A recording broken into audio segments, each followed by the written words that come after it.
Buenas tardes. El tema que vamos a tratar es sobre fiebre sin foco, ¿no? Es un tema bastante importante por su frecuencia. Más o menos se dice que alrededor del 20% de las consultas a pediatría, consulta externa, incluso emergencias, son muchas veces porque el niño tiene fiebre. Y de este 20%, a su vez, un 20%, o sea, de 4 niños que consultan, de 4 niños que consultan por fiebre, o de 5, uno también no tiene foco en el examen. Uno al encontrarlo no le encuentra un foco preciso. Y además de ser tan frecuente, sin embargo, muchas veces vemos que no se le maneja como debe ser, ¿no? O sea, hay una fiebrefobia, se habla, ¿no? Un temor demasiado irracional a la fiebre, tratando únicamente, queriendo tratar únicamente la fiebre sin pensar en lo que hay detrás de la fiebre, que es lo que debe ser más bien el motivo del examen minucioso y del abordaje al paciente. Les voy a presentar 3 casitos, así clínicos pequeñitos, para que veamos 3 situaciones diferentes en las que el abordaje de este niño con fiebre es diferente, ¿no? Primero, un recién nacidito de 11 días, masculino, que acude a la emergencia por presentar una fiebre de 38.5, de 12 horas de evolución. Antecedentes perinatales y familiares negativos y en el examen físico normal. Sin embargo, tiene la presencia de fiebre. ¿Cómo actuaríamos en esos casos, ¿no? Le pedimos algún examen auxiliar, le damos algún medicamento, lo hospitalizamos, le damos antibiótico, no le damos, ¿qué hacer? El segundo caso es el caso de un lactante masculino de 8 meses con fiebre de 39.1, de 22 horas de evolución, que niega otras molestias y al examen no encontramos tampoco ningún foco infeccioso, nada anormal y los antecedentes también están negativos.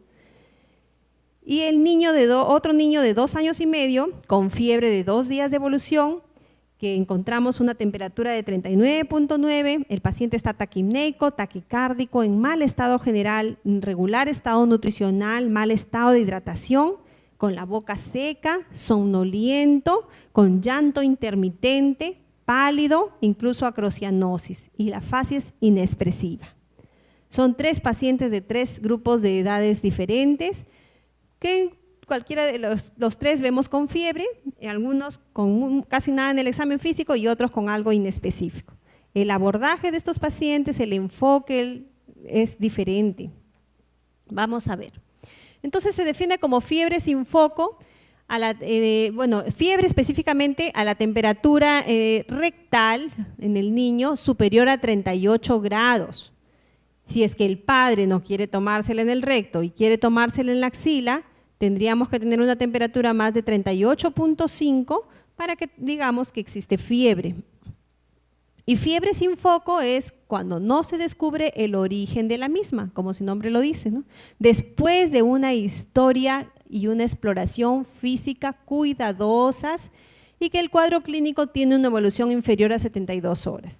Historia y exploración física cuidadosas, porque en el niño que yo no tengo otoscopio y que no le examino los oídos, no voy a decir fiebre sin foco, porque no examiné oídos. Igualmente, si no hago una exploración física cuidadosa con el paciente desnudo, evaluando hasta la movilidad, en el caso de un lactantito, de repente está con la piernita encogida y tiene una artritis, no le evalué, entonces tampoco no voy a decir fiebre sin foco. Por eso hice una exploración física meticulosa. En cuanto a la epidemiología, como decíamos, ¿no? La fiebre más o menos supone entre un 10 a un 20% de las consultas de pediatría, son más frecuentes en niños entre 3 y 36 meses de edad, entre 3 y 3 años, que más o menos tienen episodios de fiebre alrededor de 4 a 6 veces por año. Y es también importante considerar que existe un aumento de estas incidencias de fiebre en los meses de invierno, coincidiendo con las epidemias de virus respiratorios y de virus gastrointestinales. Por eso en esta época del año encontramos más casos de fiebre sin foco. Recordando los grupitos que les enseñé, son 3 grupos de pacientes que tenemos que tener en cuenta cuando tratamos una fiebre sin foco. ¿Por qué? Porque existe diferencia en la etiología. Según la edad, la causa de esa fiebre la van a provocar diferentes agentes etiológicos. En segundo lugar, porque existe diferencia en la clínica. las manifestaciones clínicas de un paciente con fiebre sin foco en un recién nacido van a ser diferentes de las manifestaciones clínicas de un niño de 2 años y medio. El mismo que me va a poder decir, me duele el oídito, ¿no? O me duele la rodilla, o de repente me duele el tórax, la espaldita. Entonces, las manifestaciones clínicas, las formas de expresarse son diferentes. Y por último, el manejo, ya que la etiología es diferente, el manejo también lo es.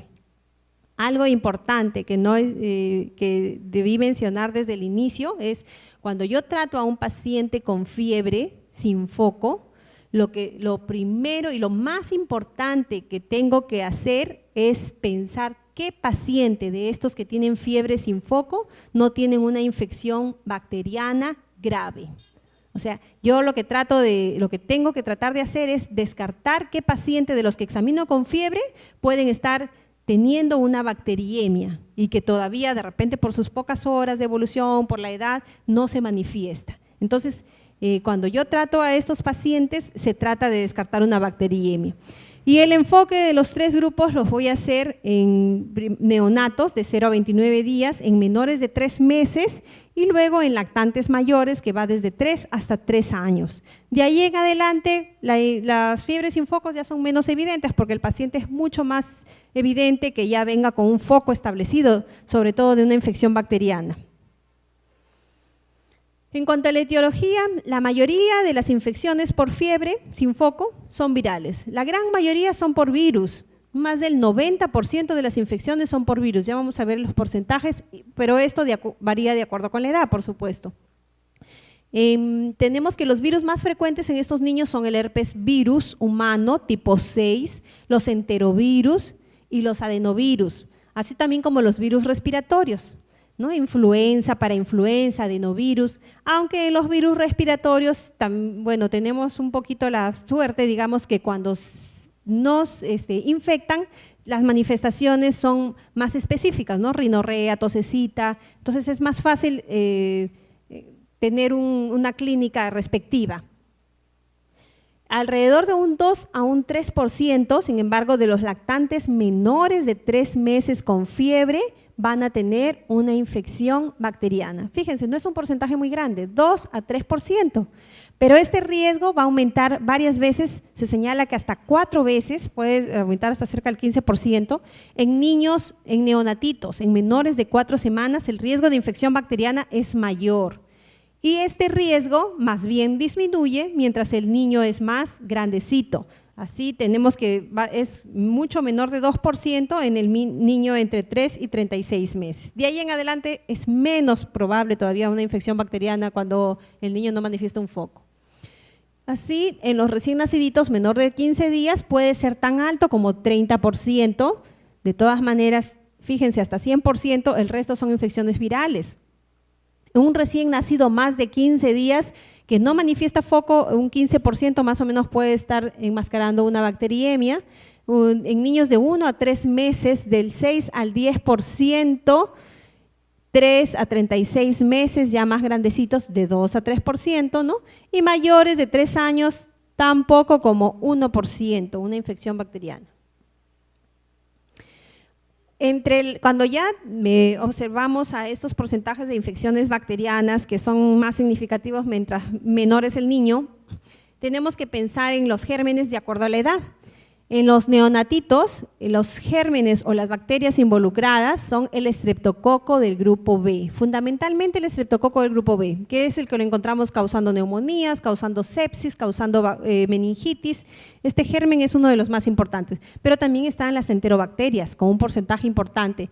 Asimismo, la Listeria monocitógenes, aunque en los cultivos bueno, en todo el tiempo que tengo de médico, desde médico general, médico pediatra, más de 10 años, no he visto ningún cultivo que haya Listeria monocitógenes. El Streptococcus pneumoniae también en menos cantidad, pero también está presente ya en esta edad, y también el Staphylococcus aureus. También hay que tener en cuenta cuando hacemos la anamnesis a los pacientes, preguntar su calendario de vacunación, porque si bien es cierto, estas bacterias están frecuentes en estas edades, también es cierto que a raíz de la vacunación, sobre todo desde que se pusieron las vacunas conjugadas contra neumococo, la heptavalente, y contra las vacunas de hemófilus, el porcentaje o la incidencia de infecciones bacterianas ha disminuido en forma importante. Tenemos que, cuando en el resto de pacientes ya no estoy hablando de la etapa neonatal, sino estoy hablando en forma general y sobre todo en los lactantes mayorcitos, mayores de 3 meses, los gérmenes más frecuentemente involucrados son Streptococcus pneumoniae. Alrededor de un 80 a un 85% de las infecciones bacterianas en estos pacientes son por Streptococcus pneumoniae. Haemophilus influenza es responsable de un 15 a un 20%, meningococo en un 5% y salmonela alrededor de un 1%. Estoy hablando cuando veo al 100% de infecciones bacterianas, el mayor porcentaje está provocado por neumococo. Pero imagínense este porcentaje, si estamos viendo que los gérmenes más frecuentemente involucrados siempre han sido y todavía siguen siendo neumococo e influenza. Sin embargo, lo que mencionaba anteriormente, a raíz del advenimiento de la vacuna, estos porcentajes han disminuido. Tanto así que se señala que en la era prevacunal, más o menos la incidencia de fiebre sin foco por estas bacterias eran alrededor de un 10%. Sin embargo, después de la vacunación, el porcentaje de infección bacteriana ha disminuido a cerca de 1.6 a 1.8% por estas bacterias. Imagínense si consideramos aquellos niños que tienen no la vacuna heptavalente, sino la 13 valente, que protege contra 13 serotipos, ¿no?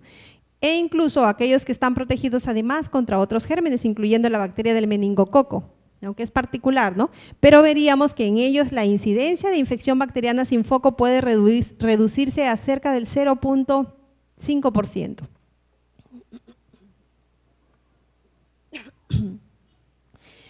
En este esquema podemos ver que hablando ya no por bacterias, sino en general por localización de infección, tenemos que en la etapa neonatal, siempre de todas maneras las infecciones virales, decíamos, siguen siendo cerca del 82%, acuérdense que en los mayores de 15 días ya estaba alrededor de un 15% de las bacterianas, ¿no? Entonces las virales ocupan alrededor de un 85%. Dentro del 15% de infecciones bacterianas, en esta etapa neonatal, el mayor porcentaje corresponde a infecciones urinarias. Alrededor de un 10% de neonatos con fiebre sin foco tienen una infección urinaria como causa de esa fiebre. La bacteriemia, sin encontrar otro foco, sino hemocultivos positivos, está alrededor de un 5 a 8%. Meningitis en alrededor de 1 a 2% y otras infecciones un 0.1 a 0.5%. Estos porcentajes, aunque no en estos números, pero sí en esa frecuencia, prevalecen en las otras edades, de tal manera que las infecciones urinarias son la principal causa de fiebre sin foco en un paciente menor de 3 años. Por lo tanto, por lo menos un examen de orina tendría yo que hacerle a estos pacientes, ya vamos deduciendo así, ¿no? Imagínense cuántas veces tenemos neonatos que nos llegan a veces a emergencia o a hospitalización, los ingresamos como fiebre sin foco y lo más triste es que ni siquiera un examen de orina les pedimos. Sin embargo, tenemos en los registros que la principal causa de fiebre sin foco son las infecciones urinarias en todas las edades. De hecho, la OMS dice, en todo aquel menor de 2 años con fiebre sin foco es una infección urinaria mientras uno no demuestre lo contrario y se basa en la frecuencia de órganos y sistemas como causantes de esta fiebre sin foco. En cuanto a la patogenia, ¿qué cosa es la fiebre? Bueno, hay que recordar que la fiebre es una consecuencia de una alteración en la termorregulación normal. Lo que pasa es que nuestro centro termorregulador establece un punto como un punto básico para que a partir de ese punto normal, si es que hay un estímulo exógeno, estoy hablando de bacterias, estoy hablando de virus, que puedan estimular a nuestra cascada inflamatoria, se van a liberar ciertas citoquinas, por algunas células inflamatorias, y estas citoquinas van a hacer finalmente que el set point, el centro termorregulador, pueda elevar su control de la temperatura en el hipotálamo. Las citoquinas van a estimular la síntesis de prostaglandina E2, y una vez que se fije ese nuevo punto termorregulador, se va a mantener la temperatura, ¿no? O sea, el organismo va a tratar de hacer caso a la orden del hipotálamo anterior de elevar su temperatura, y lo va a hacer en base a algunos mecanismos. Uno de ellos, la vasoconstricción cutánea. Por eso que el paciente que llega a la emergencia con fiebre, y sobre todo si es una fiebre alta, la mamá nos dice, mi niño está caliente, pero uno le toca las manitos y las manos están heladas, los piecitos están helados. ¿Por qué? Porque ese paciente está con vasoconstricción cutánea. Y por eso también es más difícil colocarle incluso a veces hasta la vía, verle la venita, ¿no? Porque está haciendo esa vasoconstricción. Y por otro lado, otro mecanismo por el cual también no se conserva el calor, sino se produce el calor, es los escalofríos. Paciente que está tiritando, que está con escalofríos, es porque su organismo está tratando de elevar su punto termorregulador, ¿no? Por los estímulos que acaba de recibir infecciosos. Entonces, bajar la temperatura a estos pacientes con medios físicos no es lo más adecuado, porque si no va a haber luego un rebote. Los centros también periféricos de temperatura van a censar que no está llegándose a elevar el centro de la temperatura como el organismo, como el hipotálamo lo está mandando, y si es que nosotros queremos bajar la temperatura, va a bajar, pero luego va a haber mayor vasoconstricción, va a haber mayor escalofríos y este paciente puede hacer un rebote, baja la temperatura y luego la vuelve a elevar. Entonces ahí tenemos el esquemita, que agentes infecciosos, toxinas, mediadores inflamatorios, son captados por los monocitos y los macrófagos, otras células. Estas liberan citoquinas, dentro de ellas la interleucina 1, la 6, el factor de necrosis tumoral, el interferón son los más asociados con la presencia de fiebre.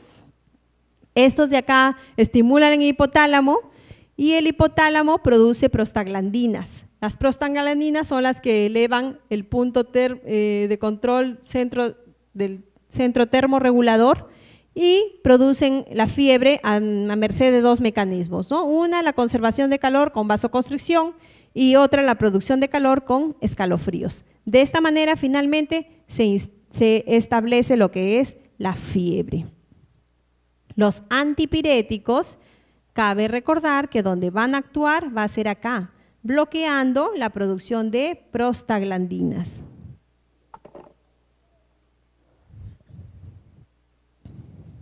En cuanto a la patogenia, también es importante recordar por qué decíamos que los neonatos había que tratarlos de forma diferente, porque el agente etiológico era diferente, pero ustedes habían visto también que la frecuencia de bacteriemia es mayor. ¿Por qué? Precisamente porque su sistema inmunológico, decimos, no es maduro. Y ahí tenemos que existe un déficit de la actividad opsonizante. No pueden opsonizar los recién nacidos. Todavía el sistema inmunológico, la opsonización se va a desarrollar a partir del año. Existe un déficit en la función de los macrófagos. Existe un déficit en la actividad de los neutrófilos. Y la producción de inmunoglobulina G todavía no está muy desarrollada, sino hasta después del segundo año de vida. Por todas estas condiciones es que el recién nacido es un ser más predispuesto, más propenso a las infecciones bacterianas. En cuanto a la clínica, bueno, su nombre lo dice, ¿no? La fiebre sin foco, ¿no? Se acompaña de manifestaciones clínicas significativas, ¿no? La mayoría de los niños que llegan a la emergencia, que llegan a los consultorios, son niños que están en buen estado general, la gran mayoría, aunque están con fiebre de 38, 39, pero están tranquilos. En todo caso, los que están con mal estado general son los papás y muchas veces los médicos. Pero bueno, a pesar de esto, no encontramos una exploración clínica. Como no encontramos una exploración clínica importante, no encontramos nada, ningún hallazgo importante en la exploración, es que se han establecido ciertas escalas para ayudarnos nuevamente a ver qué paciente con fiebre tendría más riesgo de estar desarrollando una bacteriemia. Entonces, merced a esto, se han establecido algunas escalas. La de GIOS es una, ya lo vamos a ver, aplicada en menores de 1 mes. Las de Rochester para menores de 3 meses y la escala de Yale para mayores de 3 meses. Aunque los diversos estudios se han visto que al final ninguna escala está indicada en menores de 1 mes. La escala de GIOS viene de es una sigla en inglés, ¿no? Que significa Young Infant Infectious Outcome, consecuencias de las fiebres en los niños pequeños. Evalúa lo que son 3 parámetros y a cada parámetro le da un puntaje. Evalúa lo que es el esfuerzo respiratorio, la perfusión periférica y la actitud del recién nacido. Y en lo normal, pues tiene un niñito con un esfuerzo respiratorio normal, sonrosado, que sonríe, y en el niño más afectado tendrían un niño pues que su esfuerzo respiratorio presenta distrés, que está pálido y que tiene una actitud irritable, inconsolable. Lógicamente, el niño que tiene mayor puntaje, estamos hablando de una puntuación mayor a 7, tiene más riesgo de estar teniendo una infección bacteriana severa, una bacteriemia. Sin embargo, la sensibilidad no es muy alta en niños pequeños, por eso le decíamos casi no se aplica. La sensibilidad de esta escala, que es bien conocida, ¿no? De 0 a 8 semanas, es alrededor de un 76% y guarda también una especificidad alrededor del 75%. Sin embargo, el valor para predecirme qué niños sí no tienen una infección bacteriana en un niño totalmente normal, me puede predecir hasta un 96% quienes no tienen bacteriemia, ¿no? Entonces, en todo caso, me serviría un poquito más para descartar infecciones graves. En los criterios de Rochester son criterios para bajo riesgo, no para alto riesgo como el anterior, sino más bien para bajo riesgo de infección bacteriana. Combino una serie de antecedentes en el pequeño, ¿no? Si este niño estuvo previamente sano, si de repente fue un niño a término, si no recibió tratamiento antibiótico, si no tuvo hiperbilirrubinemia inexplicable, un niño que no recibió tratamiento antibiótico, que nunca estuvo hospitalizado, no tiene una enfermedad crónica de base, no estuvo hospitalizado más tiempo que la madre durante su etapa neonatal y además yo le encuentro un examen clínico normal y además le pido exámenes de laboratorio y tengo exámenes normales, un hemograma con un recuento de glóbulos blancos entre 5.000 a 15.000, un recuento absoluto de bastones o de abastonados menos de 1.500, sedimento de orina con leucocitos de menos de 10 por campo y si es que hay diarrea, un examen de moco fecal con menos de 5 leucocitos por campo. Teniendo todos estos exámenes entonces normales, no teniendo ningún antecedente patológico y teniendo un examen físico normal en un niño de buen aspecto, entonces yo tendría bajo riesgo de que este niño tenga una infección bacteriana severa. Y en la escala de Yale, nuevamente yo combino en esta vez 6 parámetros. ¿Cómo es el llanto del bebé? ¿Cómo es la reacción ante los padres? Hay que evaluar su estado general, si es que ha variado, si es que está despierto o si de repente no puede ni siquiera levantarse a comer. ¿Cómo es su color? Si está sonrosado, si está pálido, cianótico. ¿Cómo es la hidratación? Si está hidratado o tiene una piel pastosa con pliegue. La respuesta a estímulos. Es un niño que sonríe, está con fiebre pero sonríe. Está con fiebre pero está alerta. De repente llora con los médicos, pero con los papás se tranquiliza, con los papás se calma. Ese es un niño que no tiene mucho riesgo. Sin embargo, un niño que no sonríe, tiene su cara ansiosa, inexpresiva, que tiene la piel deshidratada, una piel seca, con los ojos hundidos, un color pálido, cianótico. Ese niño tiene alta probabilidad de que tenga una infección bacteriana.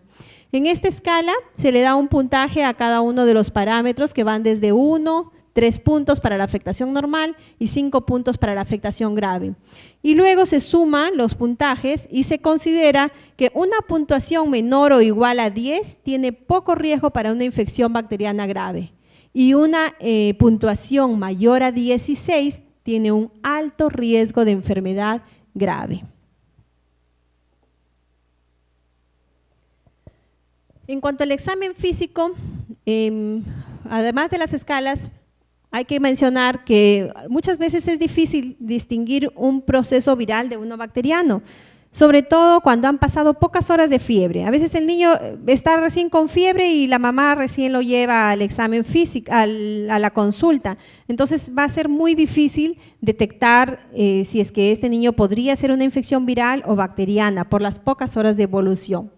Otra cosa importante es que el hecho que a veces examinamos gargantita y encontramos una gargantita eritematosa, decimos una cruz sobre 3. Diagnóstico faringitis.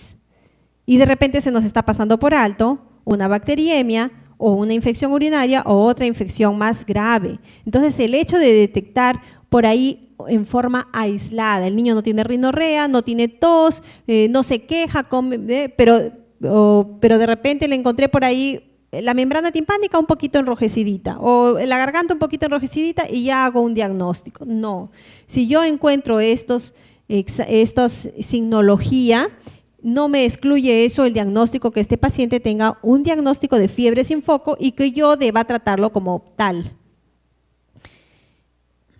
En los mayores de 3 meses, otra cosa también es importante, decíamos que por la edad es más fácil en estos niños pues hacer un diagnóstico específico.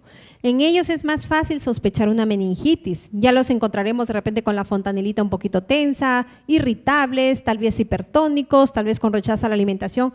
En cambio, en el niño menor de 3 meses no es así de fácil, es difícil sospechar la presencia de meningitis.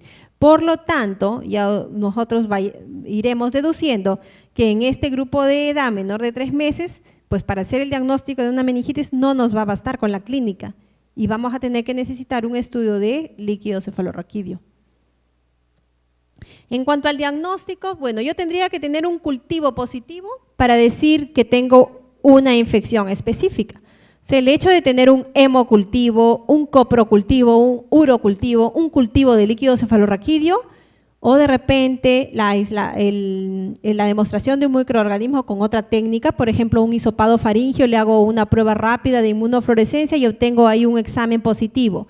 Esto más la clínica, más o menos sí podrían acercarme a determinar la etiología de una fiebre, pero mientras yo no tenga el aislado ese germen va a ser difícil. En los menores de 3 meses, como decíamos que la clínica es inespecífica, pues en este grupo de edad sí va a ser importante combinar no solamente los datos clínicos, la anamnesis, el examen físico, sino también exámenes de laboratorio para identificar qué niños son de bajo o de alto riesgo. En los menores de 3 meses, por lo tanto, vamos a necesitar tener un hemograma para decir que de repente son de bajo riesgo. Decíamos con leucocitos entre 5.000 y 15.000, sin desviación a la izquierda, un análisis de orina normal y, ojo, un líquido cefalorraquídeo normal. Por lo tanto, a un recién nacido, a un menor de 3 meses, yo voy a necesitar hacerle estudios completos de sangre, un hemograma, ya vamos a ver luego un poquito más, de sangre, pero también de orina y también de líquido cefalorraquídeo. Sin embargo, muchos de nosotros, vuelvo a repetir, tenemos a un recién nacido con fiebre y lo único que hacemos es hospitalizarlo con diagnóstico de sepsis, con un hemograma y con un hemocultivo. Jamás le tomamos un examen de orina y tampoco de líquido cefalorraquídeo. Y muchas veces hemos visto niños que estuvieron hospitalizados con diagnósticos de sepsis neonatal y luego vienen a la consulta con hidrocefalia o luego vienen a la consulta por convulsiones. Fueron niños que quién sabe tuvieron meningitis, pero nunca se les hizo el diagnóstico correcto porque no les tomamos un examen de líquido cefalorraquídeo. Entonces, en este grupo no voy a esperar ver a un niño hipertónico de repente para decir recién le hago una punción. No, la indicación es que se les haga a todos los menores de 3 meses porque la signología, la clínica en estos niños no es sensible, es inespecífica. Así como necesito estos exámenes importantes, hemograma, examen de orina, líquido cefalorraquídeo, hay otros reactantes de fase aguda que me pueden ayudar. El PCR es muy utilizado, aunque lamentablemente a veces se nos malogra el laboratorio, no hay PCR, pero sin embargo cuando lo tenemos es pues de mucha ayuda, es muy utilizado, pero sin embargo su sensibilidad y su especificidad para diferenciar una infección viral de una bacteriana no es buena. Yo puedo tener infecciones virales, por ejemplo el adenovirus, que me dan un PCR elevado. Entonces el PCR no me sirve para diferenciar una infección de la otra. Lo que sí, y otra cosa también es que lamentablemente no aumenta sino hasta después de las 16 horas. Entonces en las primeras horas de una infección bacteriana no me va a ser útil tomar un PCR. También aumenta en procesos inflamatorios, ¿no? Niños a veces con artritis, niños con otros problemas inflamatorios o reumatológicos, también puede dar un PCR aumentado porque es un reactante más para reacción inflamatoria. La procalcitonina, en cambio, que se toma en plasma, esta sí es más específica y es más precoz. En las primeras 3 horas de infección bacteriana ya está en ascenso. Es más sensible y es más específica. Y es más, con una procalcitonina positiva yo sí puedo hacer una diferencia de una infección viral de una bacteriana, incluso de complicación. Un niño que tiene una infección urinaria y que tiene una procalcitonina elevada es más indicativo que tenga una pielonefritis, no así el PCR. Lo malo de la procalcitonina es su costo. En los hospitales no las hacemos, no sé si en el regional lo hacen, señora Gilda. No, en el Belén tampoco. Particularmente sé que está alrededor de 200, 250 soles, pero imagínense a un niño que viene con fiebre pedirle 250 soles que se haga una procalcitonina, pues es difícil, ¿no? Va a ser difícil. En cuanto a la radiografía de tórax, habitualmente no es necesaria si el niño no tiene síntomas respiratorios. Entonces, no la voy a pedir porque tiene fiebre, no, solamente en caso de que exista alguna clínica respiratoria. Por ahí una tosecita, por ahí un dolor torácico, por ahí taquimia. Entonces, no me va a detectar lo que mis ojos y mi estetoscopio no me detectan. Otra indicación sí puede ser el niño que cursa con un hemograma con leucocitosis mayor de 20.000. Ahí sí, no encuentro foco, estaría indicada una radiografía de tórax. El urocultivo, ya dijimos que es necesario, pero cuando yo ya tengo un examen de orina completa y voy a hacer un urocultivo, pues tiene que hacerse con una técnica adecuada, idealmente con una punción suprapúbica, pero si no, con un cateterismo vesical. Y en época de invierno también es útil utilizar otros exámenes complementarios como la detección rápida de antígenos para virus de influenza A y B. En la época que estábamos con la epidemia de influenza U, nos había llegado cantidad de kits en los hospitales, aunque también lo manejaba solamente el laboratorio con cierta reserva, ¿no? Pero no solemos tenerlo en cualquier época, ¿no? Sino en ciertas temporadas, sobre todo en casos de epidemia, ¿no? Y bueno, en época de invierno. Y en cuanto al tratamiento, antes de hablar del tratamiento, es importante que consideremos que la fiebre de por sí es un antimicrobiano. Esto es algo que siempre se nos olvida. Por eso cuando el niño llega con fiebre, bueno, yo ya estoy acostumbrada a preguntarle siempre a los internos, a los residentes, ¿por qué tanto apuro en bajar la fiebre al niño, en mandarlo bañar? ¿No? Que se le bañe al niño 10 minutos, lo estoy bañando porque está con temperatura de 39,5. ¿Pero por qué? ¿No? En primer lugar, ya vimos que las medidas físicas, bueno, pueden tener su rebote. En segundo lugar, la fiebre, y es importante considerarlo, es un antimicrobiano. Eso tenemos que tenerlo en cuenta. ¿Por qué? La fiebre retarda el crecimiento de virus y bacterias. Las virus y las bacterias son termolábiles. Ellos no soportan altas temperaturas. Por eso que en el invierno nos resfriamos más. Por eso que cuando nos desabrigamos nos resfriamos, porque aprovecha que la temperatura del organismo bajó y nos invaden. Pero en cambio, cuando hacemos fiebre no la soportan, hay termolisis. La fiebre aumenta la producción y la proliferación de linfocitos T, mejora la lisis mediada por complemento, mejora la susceptibilidad antibiótica. En el huésped aumenta la producción de linfocitos T, de interleucina 2, de linfocitos B e incluso de anticuerpos. En los neutrófilos aumenta la motilidad, la actividad bactericida. En los macrófagos va a aumentar el metabolismo oxidativo y además va a producir más interferón gamma.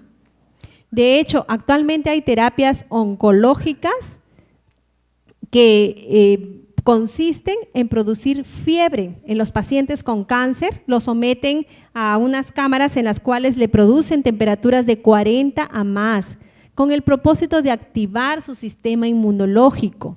Entonces la fiebre no hay por qué tenerle tanto miedo. Claro, si el niño tiene disconfort, si es un niño irritable que se queja de dolor de cabeza, no lo voy a dejar así, le voy a decir, no hijito, tu fiebre, no te preocupes, o la mamá, no se preocupe señora porque están activándose sus macrófagos. No, tampoco no va a ser así. Bajemos la temperatura, pero con medidas racionales, de una forma adecuada, o sea, no desesperarnos por bajar la temperatura. Y si ese niño está en buen estado general, pues le doy su medicamento para la fiebre, pero le espero con tranquilidad a que le baje la temperatura. No estar desesperados en mandarlo a bañar y el niño está tranquilísimo.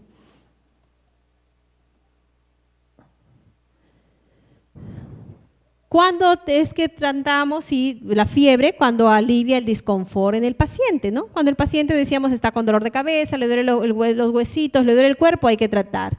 Hay que, en aquellos que también considerar que la fiebre me va a disminuir las pérdidas insensibles de agua. Por lo tanto, me va a aumentar el riesgo de deshidratación. Si yo tengo un niño deshidratado con fiebre, pues voy a, ahí sí, de repente apurarme un poquito más en bajarle la temperatura. Disminuye el riesgo de convulsión asociada a fiebre. Por eso habría que tratar. Y ese es el mayor temor de los papás y de los médicos y de los residentes y de todos. Bajamos la temperatura porque si no el niño va a convulsionar. Todo el mundo tiene ese temor. Y acá hay un signo de interrogación. ¿Por qué? Porque no es cierto. Porque el hecho que el niño convulsione o no va a ser por la temperatura elevada. En primer lugar, va a haber una predisposición genética. Y en segundo lugar, es la elevación brusca la que causa la presencia de convulsiones en un niño, convulsiones febriles en un niño. O sea, esa temperatura que está en 37, yo me doy la vuelta, le controlo y ya está en 38.5. Ni siquiera tuve tiempo de bajarle, porque hasta que le di el antipirético, o peor, si lo mandaron bañar, ese niño ya convulsionó. Entonces, no me va a, la prevención de la fiebre no necesariamente se va a asociar a que el niño no convulsione. Y hay trabajos también relacionados con estos, en los que se han dividido los grupos de estudio en dos grupos. A un grupo se le ha bajado la temperatura en forma agresiva, con antipiréticos y con medios físicos, y en el otro grupo con tranquilidad. El riesgo o la incidencia de convulsiones en ambos grupos no ha habido diferencia. Entre bajar la temperatura rápido y no bajarla, no hay diferencia. Por lo tanto, no tengo yo que tener temor que ese niñito me va a convulsionar. Estoy hablando de convulsiones febriles. Hay niños que tienen epilepsia, ya les habrá hablado el doctor Ugaz, niños con convulsiones, que la fiebre puede servir como un gatillo para sus convulsiones. Bueno, ahí sí, es diferente. Tendré que bajar la temperatura porque yo ya sé que este niño me convulsiona por fiebre. Pero no es una convulsión febril, es un niño que tiene su problema neurológico de fondo. Y cuando haga fiebre va a convulsionar, pues habré que bajar la temperatura. Y así como ellos, pacientes cardiópatas, pacientes con sepsis, sobre todo con shock séptico, paciente con insuficiencia respiratoria, a ellos sí me voy a apurar un poco más en bajar la temperatura porque la fiebre les va a aumentar el consumo de oxígeno, su metabolismo, y por lo tanto me va a empeorar su cuadro de fondo. Y bueno, una de las cosas por las cuales le damos tratamiento a los niños es porque al final alivia la angustia de los padres, ¿no? Y el pediatra termina siendo médico de padres y no médico de niños. Fiebrefobia. Lo más triste es que esta fiebrefobia no solamente es de los padres, sino del personal de salud. Nosotros mismos tenemos miedo a la fiebre.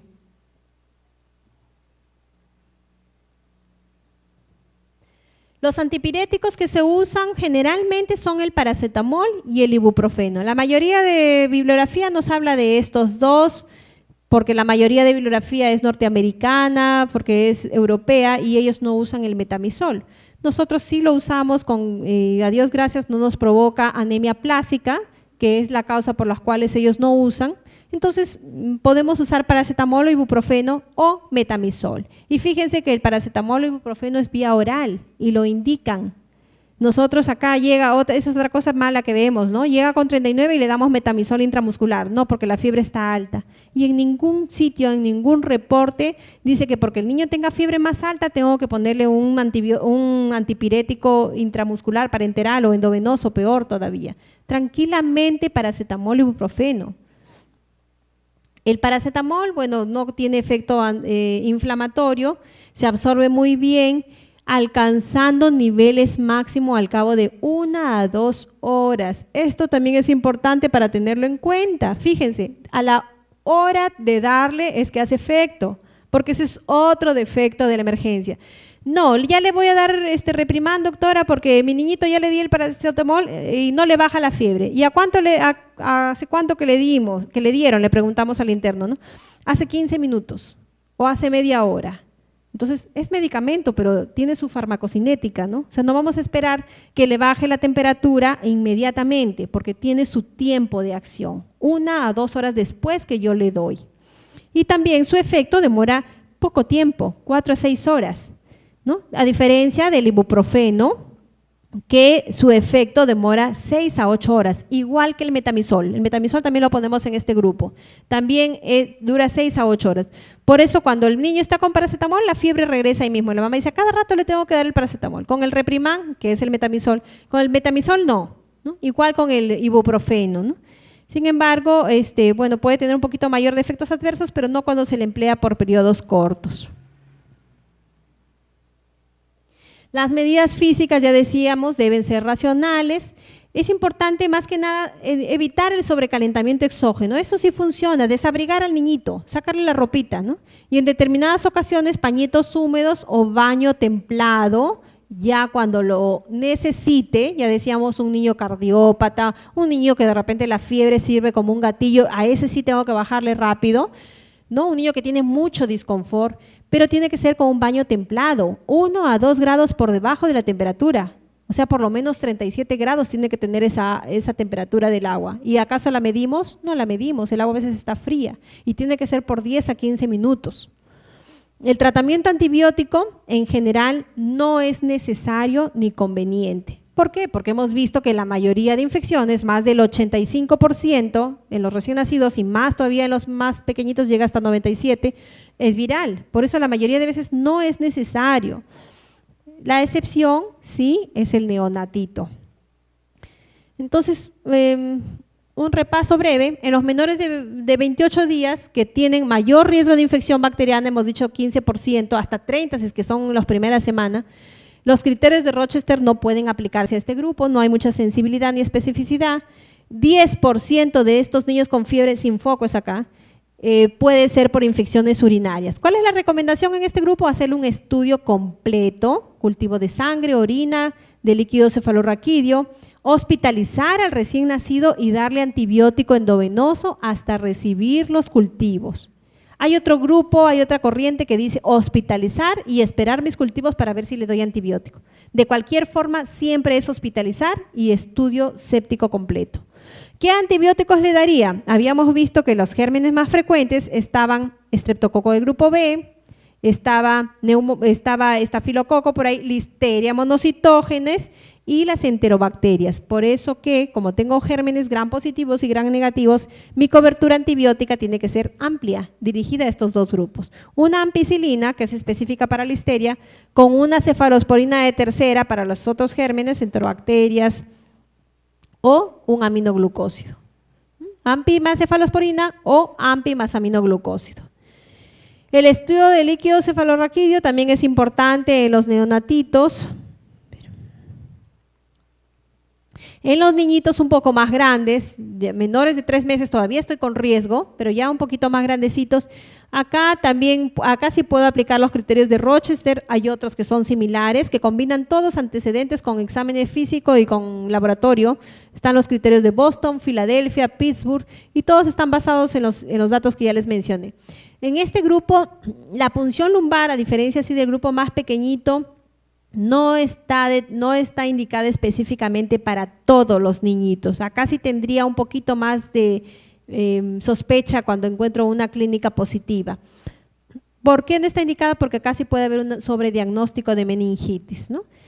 Y si es que el niño cumpliría con los criterios de bajo riesgo, yo lo puedo mandar a casa, pero controlarlo en 24 horas. Si no cumple con los criterios de bajo riesgo, tengo que hospitalizarlo. En el niño más grande, La administración de antibióticos es en casos cada vez menos seleccionados, cada vez más seleccionados, o sea, cada vez menos necesario usar antibiótico en este grupo. Y las bacterias a cubrir, como mencionábamos, son neumococo y meningococo, específicamente estas dos.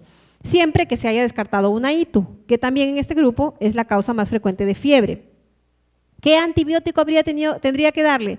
Antibióticos dirigidos contra estos gérmenes. Si sospecho que el germen no es resistente, simplemente amoxicilina oral o penicilina serían de elección. Pero si ya sospecho que hay un neumococo resistente o que puede estar involucrado por ahí un meningococo o Escherichia coli, entonces ahí ya tendría que administrar ceftriaxona. Y estos niñitos no necesariamente tienen que ser hospitalizados. Mucho va a depender del estado general.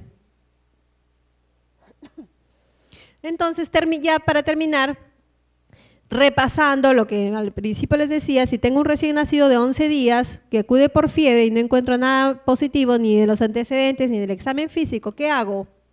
Acá tengo un algoritmo donde se resume lo que expusimos y dice que en el niño menor de un mes se debe ingresar al hospital para cultivos de sangre, orina, realizar punción lumbar e iniciar antibióticos parenterales.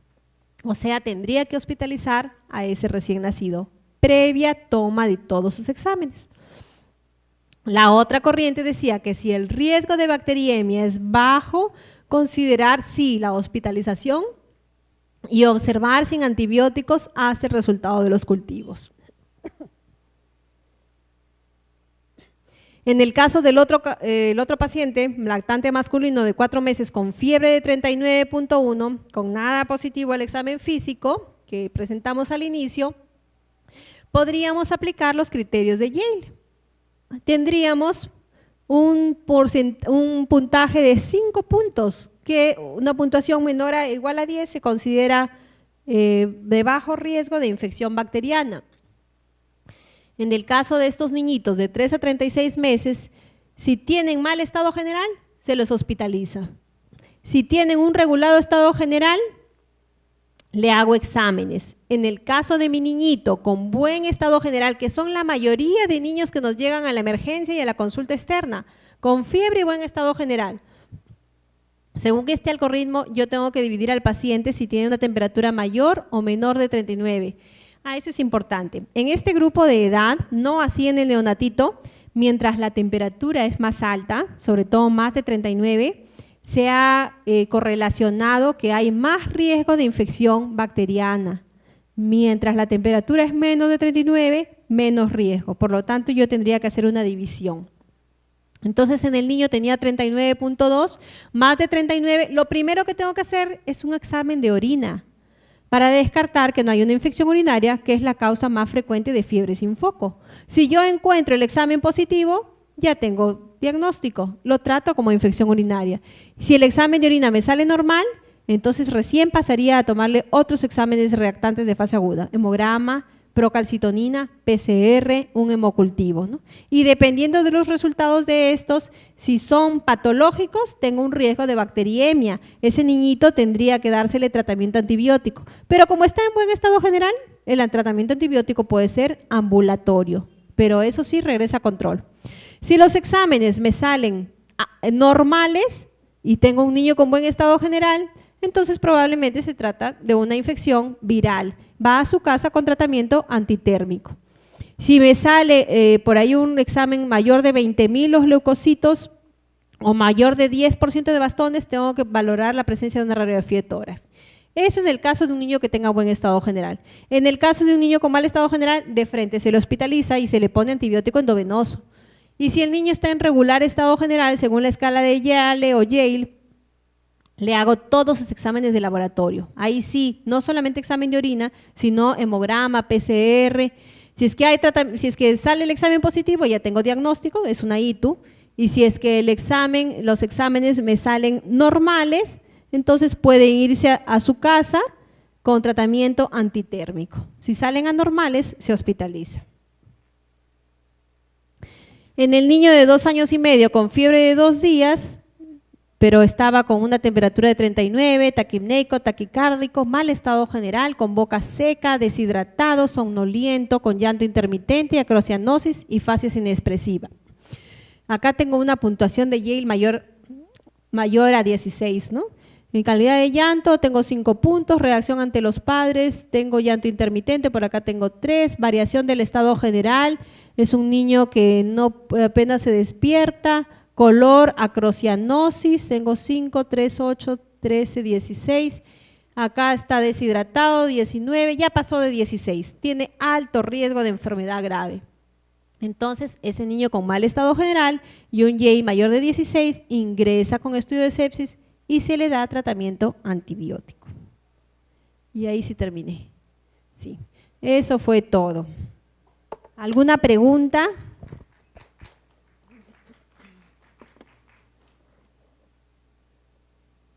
¿Alguna duda? Sí, sí, doctor.